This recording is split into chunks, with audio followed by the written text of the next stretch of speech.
શાંતિ 31 જાન્યુઆરી 2026 સાચી મીઠા બાળકો, તમે અહીંયા સર્વશક્તિવાન પાસેથી શક્તિ લેવા, આશીર્વાદ શક્તિ લેવા અર્થાત દીપકમાં જ્ઞાન ધ્રુડ નાખવા.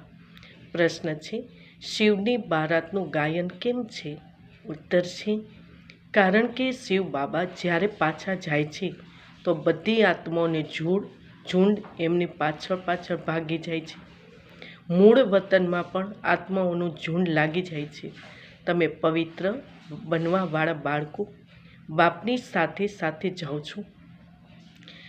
સાથના કારણે જરા જાન ગુમાનું ગાયન છે. ઓમ શાંતિ.